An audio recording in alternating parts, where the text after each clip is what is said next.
Suffolk lads. Who's that Suffolk lads? I recognise her. Yeah, all good, buddy. Get my DMs. I'll chat to them there. I've got to finish reading. I'll be with you in a minute. On page 95, ladies and gentlemen, my module DD 103. Health and inequality. Yeah, I'm well, mate. I'm well studying, reading. That's what I'm doing now. Just going to get through this book and then do my next assignment probably tomorrow. I'll catch a way to save. This might have confused respondents because saving is usually thought of as putting money aside in a safe place, such as a savings account, whereas investment implies taking more risk to get a higher return. Despite these problems, Table 3.4 does indicate that a significant proportion of British home buyers in 2006 to 2008 were motivated by investment, especially aimed at financing their retirement. Another way of assessing whether investment planning motivates home ownership is by looking at how the ownership pattern varies with different age groups. For two countries, Germany, in the figure 3.4 shows percentage of different age groups that owned their homes in the mid-1990s and in 2007. Looking at the activity 4, does the figure 3.4 provide any evidence that some German households treat home ownership as a form of investment for retirement? Does it prove that some German households are doing this? In the discussion, the data for Germany shows that in 1994, home ownership was lower in the 75 to 84 age group than for those aged 45 to 74 in 2007. The home ownership rate peaked in the 54 to 64 age group and was lower for those in older age groups. This might provide evidence that some households deliberately bought houses and paid off their mortgages while working, and then sold their houses, moving back to rent when they retired, but there could be other reasons for the difference. So this was not conclusive evidence as its own. In summary, evidence of people's motives for action can be gathered directly by asking them why they took it, or directly by observing the outcomes and interfering what they were trying to achieve. Survey evidence suggests that in Great Britain in the early 2000s, investment for retirement was an important motive for home buying. Evidence that home ownership rates are higher for older working age households than for younger or retired households, found, for example, in Germany. It's consistent with households invest in property to fund retirement, but it does not prove that this is their motive.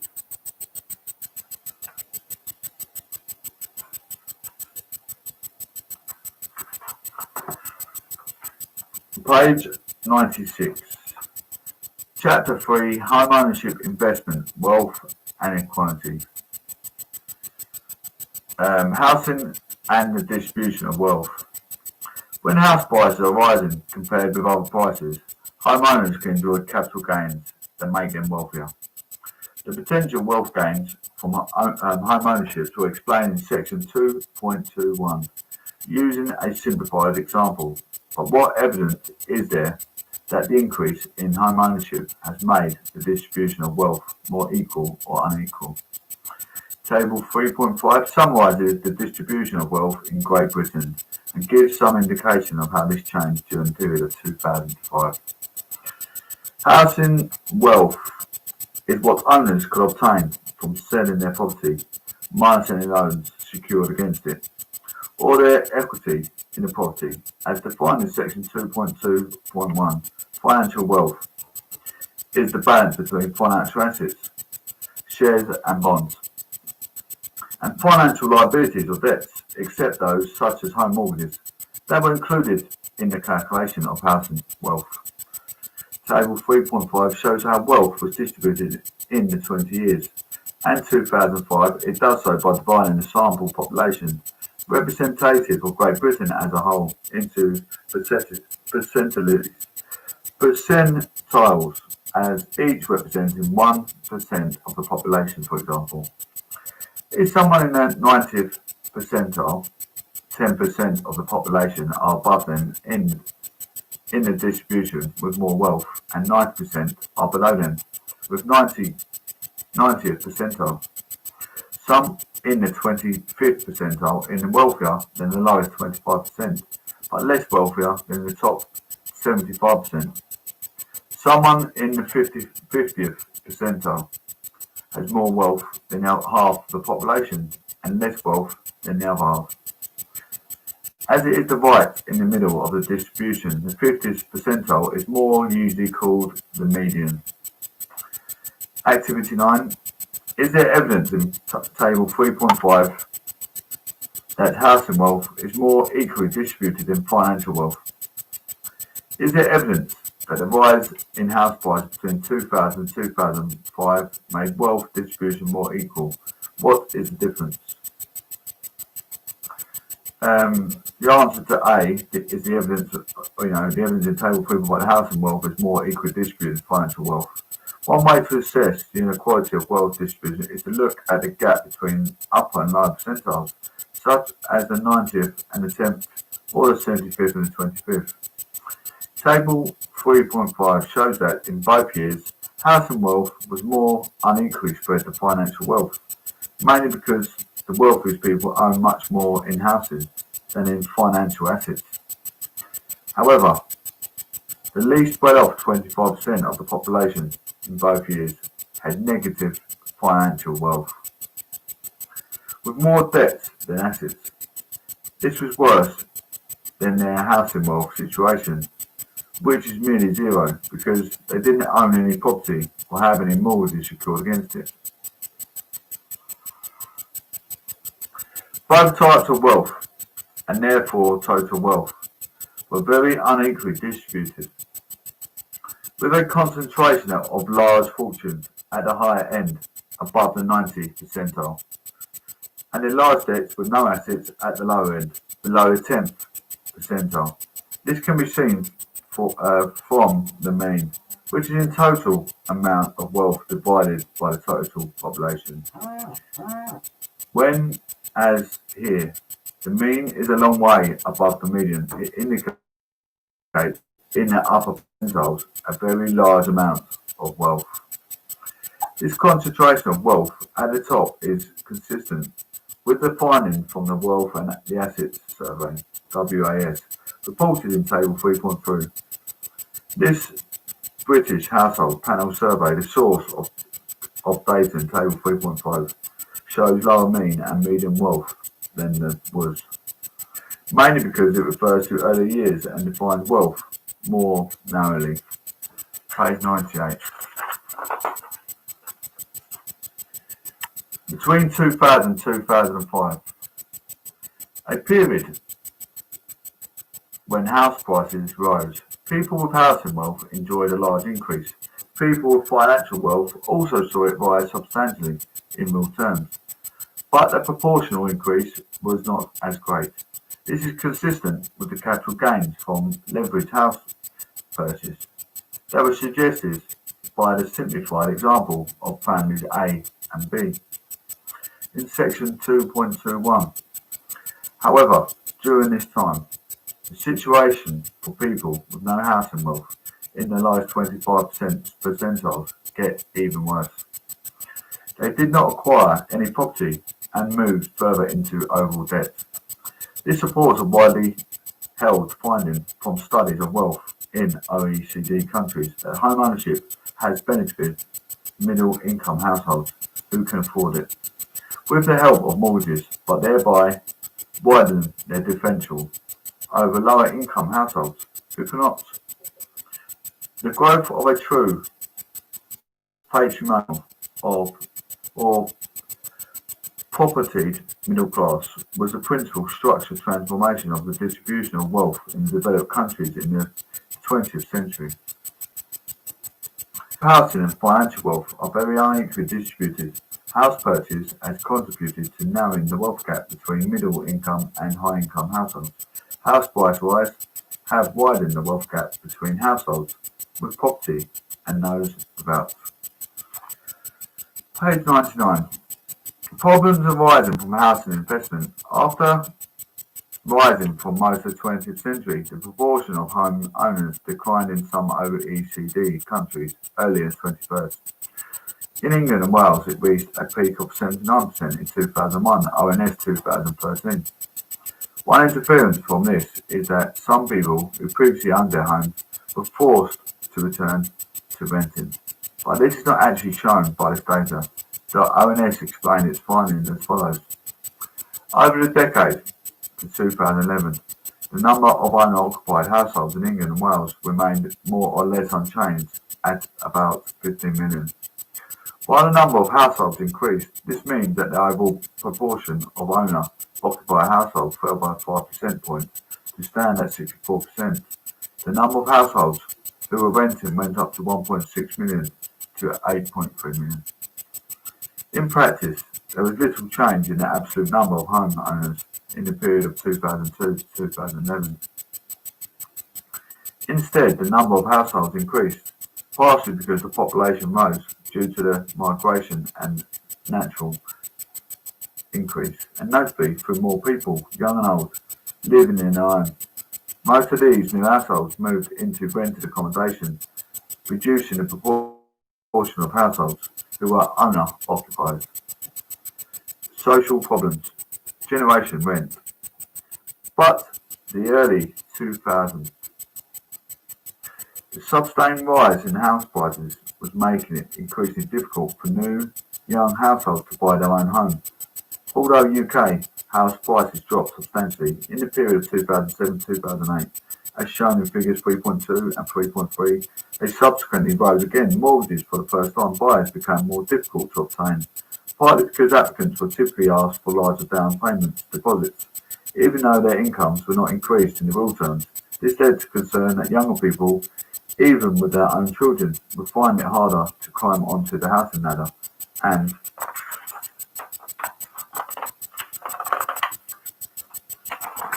and become part of a new generation rent, who would not miss out on the social and economic advantages their parents had gained from home ownership several years after the crisis.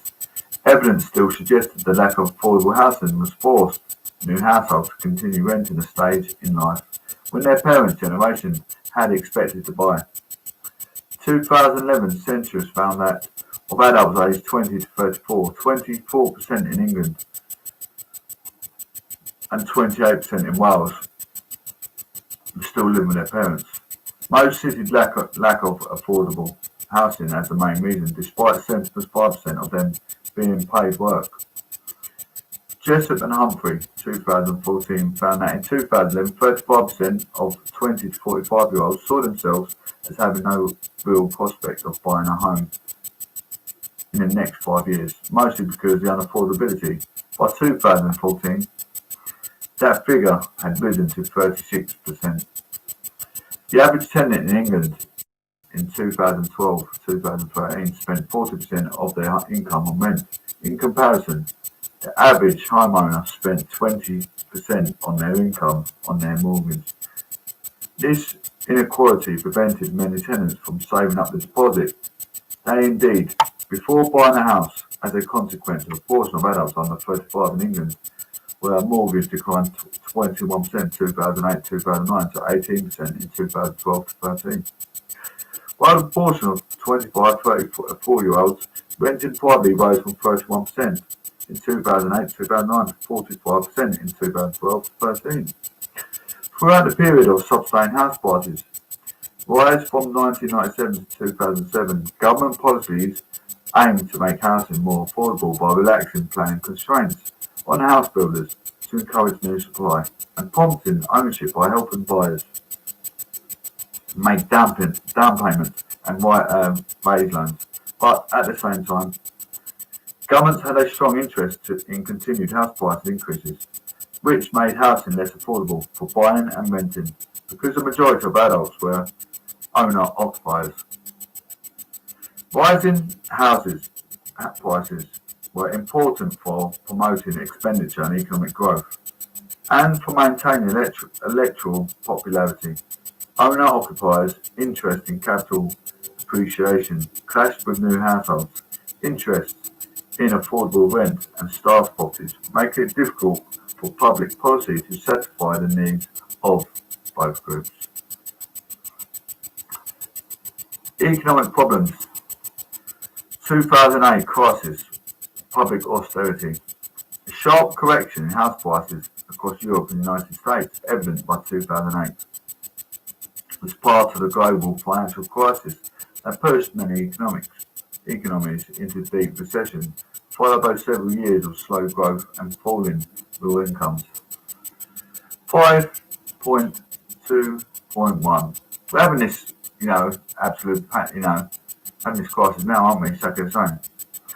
What caused the credit crunch? Treatment on homes as investment in the years leading up to the crisis by households and the banks that then to them featured many explanations of what happened. I know the house prices are falling, but no one's got any money. No one's got any capital to go and buy any houses. Encouraged by the prospect of capital gains, as illustrated in section 2.2, many people who had previously rented their homes decided to buy them, often taking large mortgage loans to make up for the fact that they could only afford a small deposit. They were risky loans because they made up a high percentage of the buying price, leaving little equity, and were often made a subprime household. Lenders offered them in part because they expected a growing economy to raise borrowers' incomes and expand their equity as house prices rose. With the number of buyers growing faster than the number of sellers, house prices rose much faster than most other prices, as illustrated for the UK. Policymakers encouraged this growth in mortgage borrowing by holding interest rates, cost of borrowing, very low by 2007. Policymakers were aware they might be allowing a house price bubble to develop. Rapid growth of mortgage borrowing which caused rapid growth of house prices, which then encouraged more people to take out mortgage loans. But governments and central banks, which set interest rates, were afraid to raise them. In case this arrested the growth of mortgage lending and made house prices drop. Despite this caution, mortgage lending suddenly stopped growing in 2008, and house prices dropped sharply. Homes had become so expensive that an increase in number of households could not afford to buy them. Even if they could still take big loans, banks were less willing to make new mortgage loans, realising that borrowers would have difficulty paying back. The consequence of the credit crunch. A sudden stoppage of lending for business investment as well as house investment caused a severe drop in the national income and the income of many households. Hi Nat, how you doing, mate? Many households in the US, as much of Europe, job losses and pay cuts left many owners occupiers struggling to keep up payments of their mortgage. The reduction of spending worsened the fall in GDP. That public austerity was in 2008. In the summary, individual households' decisions to use housing investment can have unintended consequences for the society around them. One effect may be to make housing much more expensive for the next generation of house owners. Borrowing from home investment while making some households wealthier has been linked to the 2008 financial crisis and the serious economic downturn that followed. The next chapter is so good, I use this as part of my assignment, mapping home, I believe. I think it's mapping home. Yeah. Conclusion, anyway, let's do this conclusion. In light of evidence that countries experience a shift from renting to home ownership as they grow richer, this chapter sees some of the causes and consequences of increased owner occupation. It first revisited the question of whether home ownership rather than renting can be shown to improve people's life experiences, highlighting the difficulty of disentangling housing from their sources of social advantage and disadvantage. It then focused on how homes can serve as an investment, whether this is a significant motive for buying them, and the wider social impacts of people using housing to boost their wealth. Widespread purchase mortgage loans was shown to have a measurable impact on wealth inequality, reducing it to some parts of distribution in some periods, but increasing it in others. Borrowing and buying decisions that may have made sense for individual households and their lenders may have adverse consequences on a larger scale at a later time. The economic distribution caused by the fluctuations in home lending and the intergenerational inequality that may result from the rise in house prices reveal how homes and investment assets can become a source of policy-making tension. Governments want housing to be affordable so that people do not become homeless and dependent on state benefits to pay for accommodation. But when a majority of people are homeowners, governments also benefit if house prices keep rising, enabling people to borrow and spend more, so boosting production and employment. That is page 104. I've read this already, this book, so. Chapter 4, Mapping Home. This is part of my assignment, this page. Mapping home. What do you call home? Some people, if you follow Arsenal, West Ham, Tottenham, that's my go. Highbury is my home. Whitehall Lane. I know they've changed stadium, but you know what I mean? They say their football stadium is Mapping Home. In my generation, they've been Highbury and White. Or you can have a landscape. People might call that home for tourists. Anyway, that's what I know if I already read it. Anyway, introduction. From your reading so far, you have seen that home can be thought in different ways. It can be a space in which much people's time is spent and where many of the structures, routines, memories and practices that shape their lives are established. This small space people call home is a kind of drawing together of things from a number of different times and places. Furniture, food, books, TV, programs and other things that define a home reflect a series of connections. You might say TV, sitting on your sofa watching TV, that's your home. This network links home to other places, towns, regions and countries, global supply, chains and satellites up in space, as well as things close to home, such as libraries, supermarkets, allotments and schools. There will probably be elements of distant memories and long departed relatives, as well as traces of recent finger marks or your last meal you ate. In this sense, the home is a site where many things meet from across time and space. It is in convergence that people come to develop a geographical imagination of the world. That is, to be able to see the flows and connections between plurality and differences, and also the location of centres and the power of inequality. This chapter explores a range of concepts and ideas that inform this understanding of the world.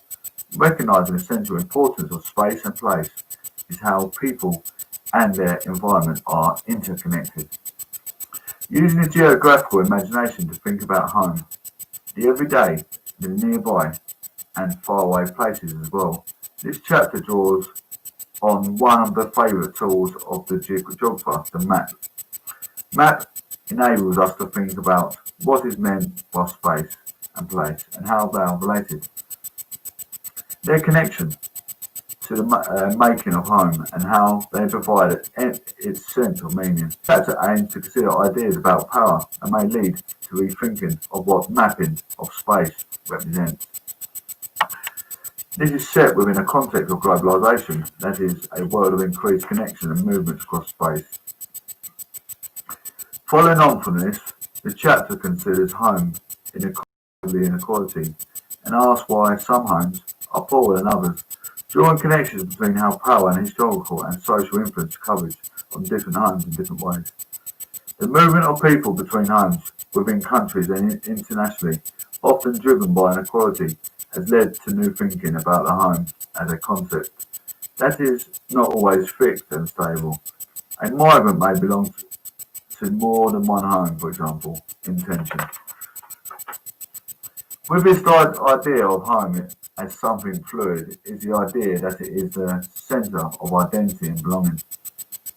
The final section explores representation of landscapes as have often been used to recreate and reinforce a sense of home as attached to a particular place, yet even this emotional dimension of the geographical imagination of home is something that can be questioned. Section 1. Remapping home outlines the key geographical concepts of space and place and explores the ways in which meanings become attached to place and how power is also implicated in these meanings.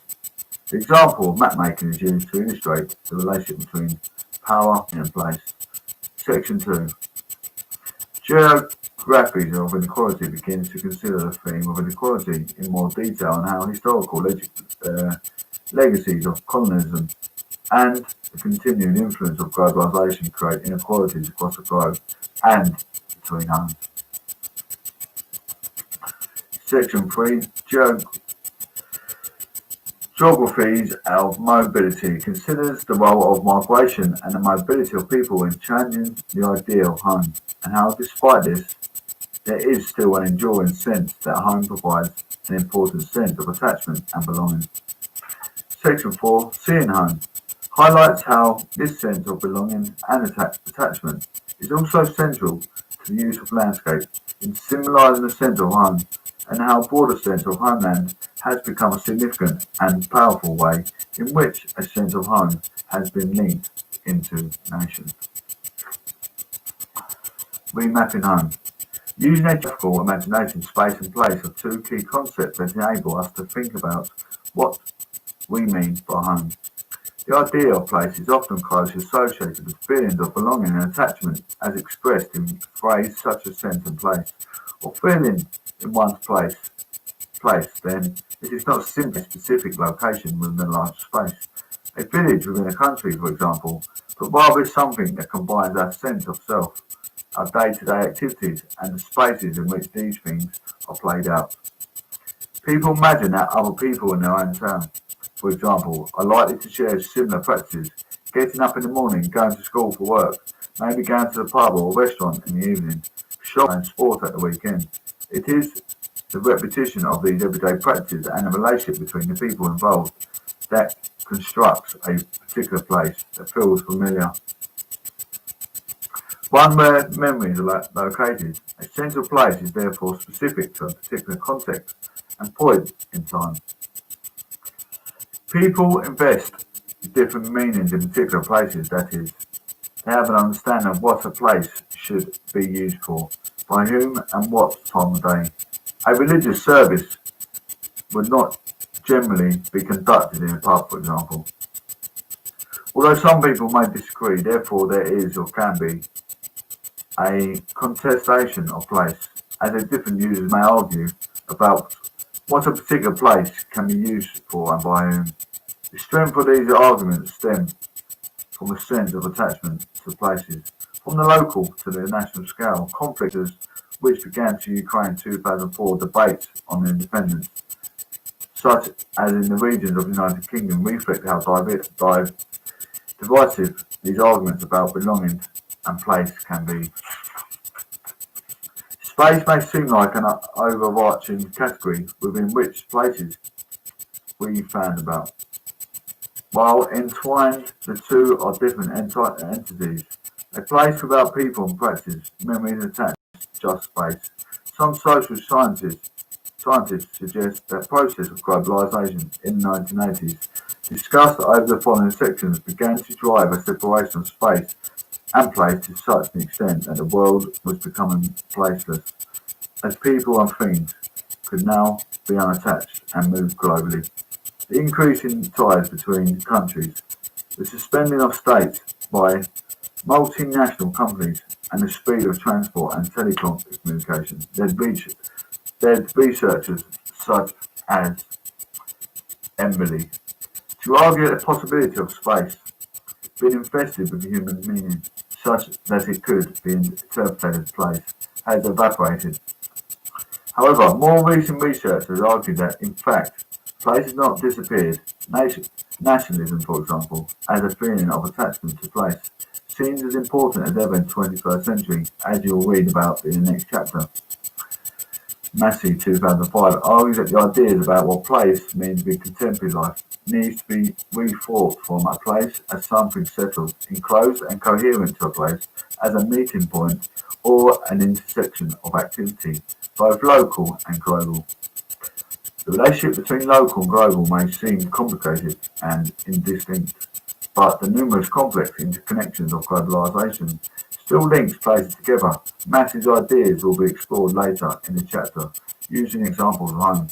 I know the examples before we flick the page. Examples of mapping home. South Africa. I think even like places like Australia, they've got the post box. I think even some places might have phone boxes for the post box for the Queen's sphere, the monarch's crown. The Queen's crown on the post box. That's mapping home to South Africa. Anyway, mapping space and place. Maps are a means of capturing space and defining the value of place. These representations of space and place provide a sense which countries are distinct and which are near, as well as their topography and landscape. Maps of towns can be shown in particular order. The way traffic should flow, for example, or place of interest, however. A more critical analysis of maps highlights that a great deal is not shown.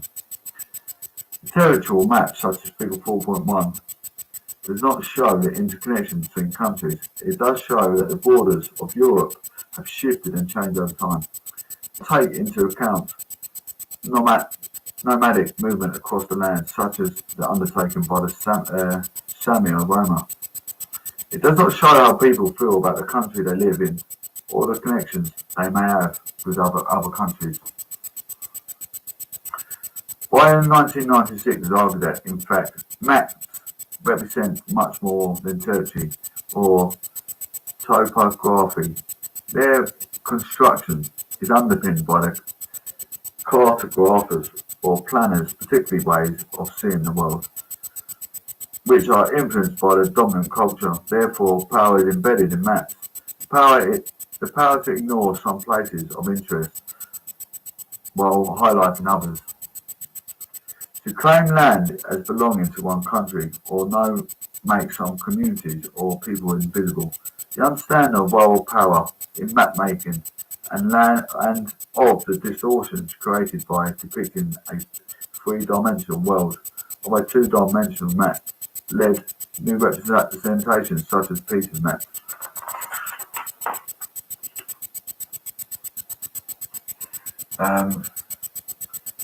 How is the Peters map in Figure 4.2 looks different from the Mercator map in Figure 4.1? The Mercator map, not 1569, is a standard representation of the world designed for navigation, yet in trying to represent a three-dimensional globe on a flat plane, it distorts the size of countries than they actually have in comparison with larger, but often less powerful. Countries will appear smaller. The Peters map, 1973, tried to create an equal area projection so that countries are shown in correct proportion to each other. It has been used in particular by non-government and development organisations to highlight the relationships between power and equality in the world. And this has led to some criticism of it. Other maps have tried to create a more balanced depiction, such as Robson map, 1963. In Figure 4.3, whilst it still has some distortion because it is not an equal area projection, it does present a better proportion of countries in the Northern Hemisphere and is being increasingly used, for example, in schools. Page 117 in module book DD 103. Got another 25 minutes reading to go. Adding to these debates about how space is represented is the impact of globalisation, that is, the need to capture contemporary global flows and interconnections of people, money, technology, images and ideas. to move around the world while bypassing neighbourhood countries. Mapping global flows reveals shifting ideas about what is local. Figure 4.4 highlights how countries are integrated by flows of money. In this case, money earned by migrants in one country that is then sent back to their home. As this map shows, countries that no longer share a border or that are unequal in terms of size or wealth can now have strong ties because of the movement of money and people that may not have existed in the past.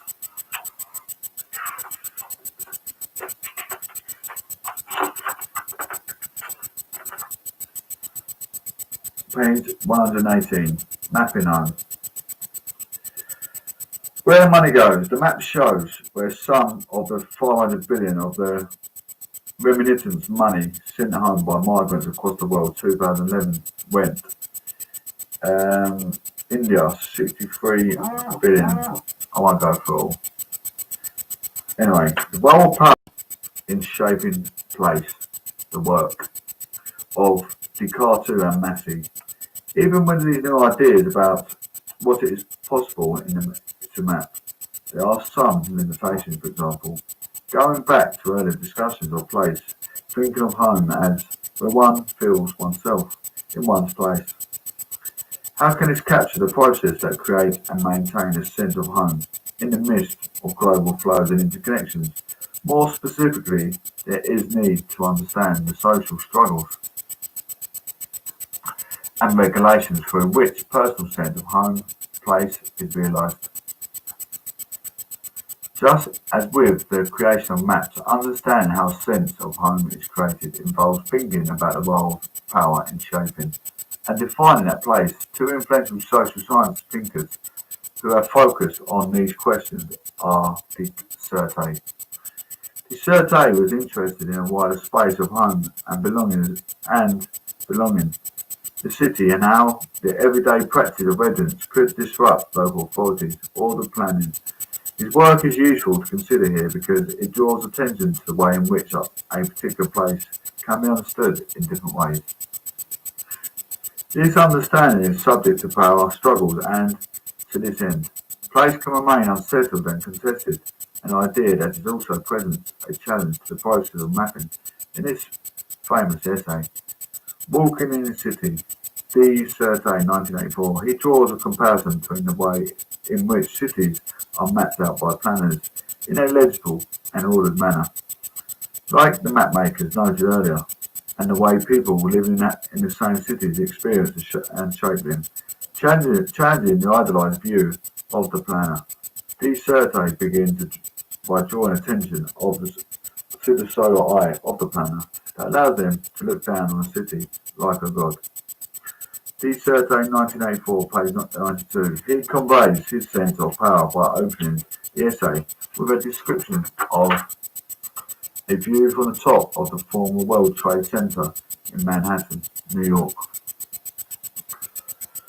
Beneath the haze stirred up the winds, the urban island and sea in the middle of the sea lifts up the skyscrapers over Wall Street, sinks down at Greenwich, then rises again to the crest of Midtown, quietly passes over Central Park and finally undulates off into the distance beyond Harlem. For Descartes, the view city is like the vertical map as shown in figure 4.1, a picture or representation of city space made by and for and who have designed and built it, and it aims it to be navigated. It is a strategy for shaping the city within a fixed, static understanding of space. However, he argues that city from this position is misunderstood how people actually experience and use it. Residents make sense of the city by weaving places together with their associated memories as they walk through its streets. These continual daily movements of people are what create and shape city space, giving it meaning and, in turn, a sense of space, a sense of home. So, in his work, Descartes draws attention to how power can be used to create particular places, not necessarily with negative intentions, but also how that power can be subverted or represented differently. Like the Surte Massey 1993-2005, he emphasises the role of power in creating a sense of place, including a sense of home. The focus of their argument challenges a common understanding of globalisation as a universal power and unstoppable force that is leading to a shrinking world. This is a phenomenon that has also been described by a geographer, Harvey 1990, as time-space compression, where practices such as air travel, email and international news media have created a sense that space has shrunk and is now dominated by the demands of time. You may feel that life has become faster. Massey argues that time-space compression is commonly and, in her view, wrongly opposed for a sense of place that is inaccurately cast as local, fixed and isolated. For Massey, the local and global are much more intertwined than this. As she makes two specific points. The first point is that the time-space compression associated with globalisation is not a force that sweeps around the world, but rather that some are more charged of it than others. Some initiate the flows and movements, others don't. Some are more on the receiving end of it than others. Massey 1993. These uneven flows and interconnections across space create what Massey calls power geometry. Power connections and movements for different groups or people. Apartheid in South Africa would be an extreme example of this, but it has also many everyday laws or expectations that impact people in different unequal ways. Importantly, Massey emphasises that while globalisation might seem like a universal phenomenon in which we are part of a shrinking world, some groups have more mobility and power than others within these interconnections. In simple terms, the ability of some generate to maintain interconnection of globalisation, such as the transitional professionals discussed in section 3. Geographies of mobility can impact on a sense of home for others. For example, the discussion by many companies once based in England to outsource manufacturing to other countries and the impact that has on communities in northern England, where manufacturing used to take place, result in what Massey has argued as spatial inequality between the south, east and northern regions of the country.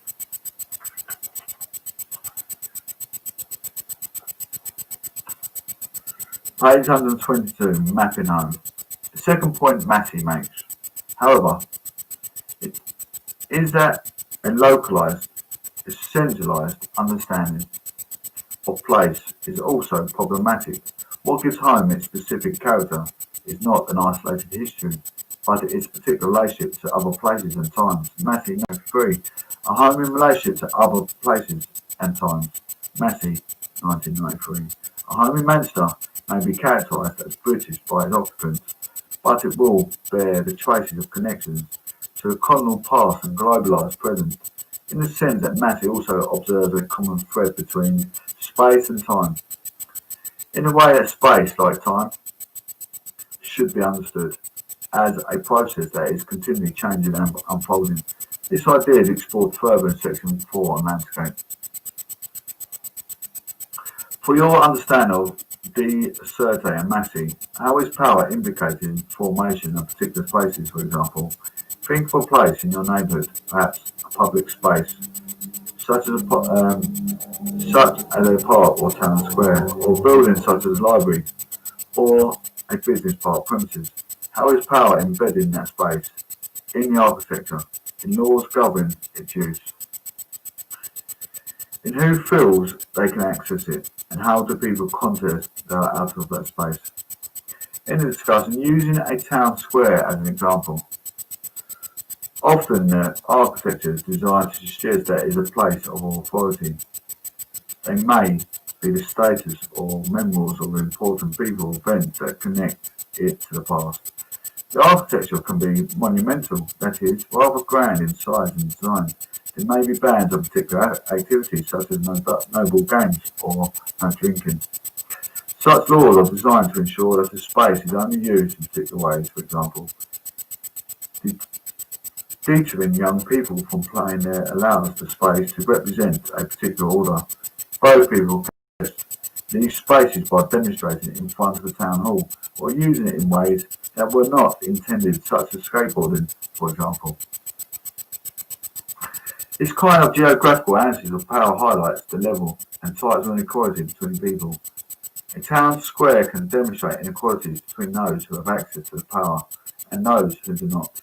At an international level, the same kind of analysis of space and power leads to understanding of global inequalities and why some homes have none. This section has defined the key concept of space and place, arguing that space becomes place when invested with meaning and memory. Maps may not provide an objective representation of place, but in fact influenced by power and culture. Globalisation with its associated increase in interconnections and movement around the planet has destabilised people's understanding of what place is. The work of Massey and de Certeau demonstrates how power is implicated in the understanding of place. Geographies of inequalities, why some homes are poorer than others. The previous section introduced the role of power in the mapping places and the organisation of people's everyday lives. Power is something that often is unequally shared, democratic, different, and having real social and economic impacts. Even intimate spaces such as home can be marked by unequal social and economic power, relations that originate in contemporary and historical factors. For example, within a family home, age and gender can impact on who has the power to make decisions. Within the country or nation as home, people from minority backgrounds can be exposed to discrimination from dominant, more powerful groups, and as a result, their homes are more likely to be poorer than others. To explore these interconnections between power and inequality and their impacts on the home, we'll focus on geographies of inequality have emerged in the context of relationship between countries. As noted earlier, maps can not only be used to highlight where countries begin and end, but can also provide a way of representing different relationships between places, for example. Maps can illustrate where wealth and poverty are located globally. Highlights the inequality between countries through distorting territory size according to the gross national income, or more simply, how much a country earns. Comparison. What is invisible on the map, however, is the process of economic development that led to this inequality, which ultimately generates inequality between. From the 1980s, along with the increasing globalisation, a particular approach to the development, known as a neoliberalism, began to adopt it internationally, Hanlon and Brown 2013. Like many of key concepts in social sciences, different disciplines will have their own definition and use of terms. In development geography, neoliberalism is used to describe a reduced role of the government in directing economic output, often known as deregulation of economies, and increased role of the private sector in providing goods and services that are in theory driven by consumer demand. Wealth should then trickle down to those with less resources. Some would argue that neoliberal development has become a reduction in poverty in poorer countries. The World Bank 2013 reports that since 1990, the percentage of people living in extreme poverty globally has been halved. Others, however, question these outcomes, arguing that extreme poverty, that is, living on less than US's $1.25 a day, still exists in many parts of the world, and relative poverty, that is related to inequality in different contexts, persists even in countries designated as part of the global north, such as the UK and the United States, for example. In the UK, it is estimated during 2008-2009 that 23% of the population, or 13.5 million people, were living in poverty. Roundtree Foundation 2014. In addition, while poverty may have declined in some countries, it is argued that inequality has increased. Oxfam 2004 has reported that most half the world's wealth is held by just 1% of the population. The inequality has obvious impact on homes. Not only a growing disparity between those with high and low incomes, but also a disparity in ability to access education, healthcare, and affordable housing. As discussed in the previous chapters, this compounds poverty and other forms of discrimination such as gender inequality. As a result, increased attention has been given to the negative impacts of inequality in society. It is argued that inequality creates a generational cycle whereby people who are unable to access resources, for example, education, not to be able to develop the capacity to access a better livelihood in the future. This has led to job growth of inequality on different scales as homes, neighbourhoods, regions and countries can be said to be in a relationship of inequality. For example, the eastern boroughs of London such as Tower Hamlets and Newham and higher levels of poverty when compared with more prosperous boroughs in the west of the city, such as Kensington Times. The north of England has higher unemployment than London. As the southeast region of the country, the relationship between countries within regions of the global north and global south is also unequal. With the global south by extreme poverty and a lack access of global markets. However, these divisions of inequality as seen in figures 4.7, 4.8 are not so neat in reality. There are pockets of wealth within poorer boroughs. In countries of the global south, there can be immense wealth, as well as examples of extreme poverty in the countries in the global north, such as the UK. So it is possible to argue that global north and south are entwined throughout economic relationships, with overlapped pockets of wealth and poverty within each other's geographic sphere. I know there's more people out of work in the north than there is in the south. And I'll find him. God knows, man.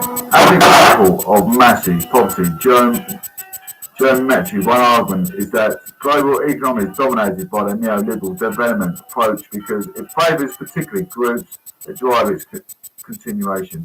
Many protest movements that emerged following the banking crisis of 2007 pointed to statistics showing that those who had already a high degree of power through economic accumulation were able to consolidate it, and the trickle down of wealth had not occurred. The economists, the offshoring of business, especially manufacturing. Sorry about that, that was doctors ringing, I'll bring back a minute. So those countries that had cheaper wage bills created wealth and employment. In those countries, positively increased income in homes there, but caused unemployment in formal centres of power such as the North of England and the United States. Another factor that has created contemporary inequality between households in how power has been developed in the past. For example, taking advantage of geographical location and access to resources such as coal. First one, as the industry revolution from the 18th century, it used its economic and military power to maintain an empire, whose resources could be used for its own economic growth, while disrupting the economic and social organisation that underpinned households in colonised countries. This system of relations between states, which established a more powerful group of countries as a centre of the world affairs and poorer. Less powerful countries at a periphery. Wallerspan 2004 was maintained after countries gained independence in the 20th century. Countries of the global north were able to maintain a comparative advantage through having already developed a level of technological innovation as well as maintaining control over organisations such as World Bank that set the rules for international trade. Inequality can also be evident in social relations within the home. It can be argued that women have benefited in some ways from neoliberal development, gaining access to employment, for example, which has increased social mobility. However, social scientists have highlighted ongoing inequalities perpetrated in particular representation and a gender division of labour in the home where women's work, particularly domesticated labour, has been devalued. Longhurst, 2008. Take the case of Tendai, a young woman living in Zimbabwe. Her day starts at 4 a.m. when, to fetch water, she carries a 30-litre tin into a borehole about 11 kilometres from her home. She walks barefoot and is home by 9 a.m. She eats a little and proceeds to fetch firewood until midday. She cleans the utensils for the family's morning meal and sits preparing sadza, porridge, for the family's lunch. After lunch and cleaning of the dishes, she wanders in the hot sun until early morning, fetching wild vegetables for supper before making the evening trip for water. Her day ends at 9 p.m. After she prepared supper and put her younger brothers and sisters to sleep. According to the predominant international economic accounting methods such as gross national income, Tendai does not work.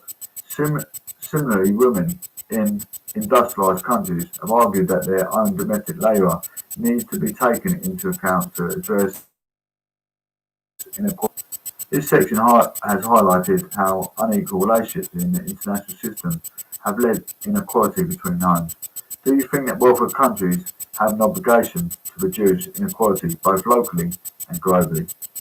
As part of an ethos of justice, does everyone have a right to a living wage and secure home, even if it means that others have to give up some of their wealth? Questions of justice are contentious and continually debated by politicians, philosophers and social scientists, so the answers to these questions will depend on your own beliefs and values. Rather than attempt to give a definitive answer, it is more important to be aware of your values as what influences them. In reflecting on your answers to the questions in this activity, take a few minutes to think about what influences the values. Is particular media, commentators, family members, or political philosophies? Ask yourself, where do these values that inform their opinions come from? Why do they accept certain opinions as being more valid than others? I might just crack on with this because we can get this done, and then we just get this done. I think. Not now, but later tonight. We'll crack on with this later. Page 130, ladies and gents. Thank you all for tuning in. See what's going on. Appreciate it. God bless. Everyone on social media, hello.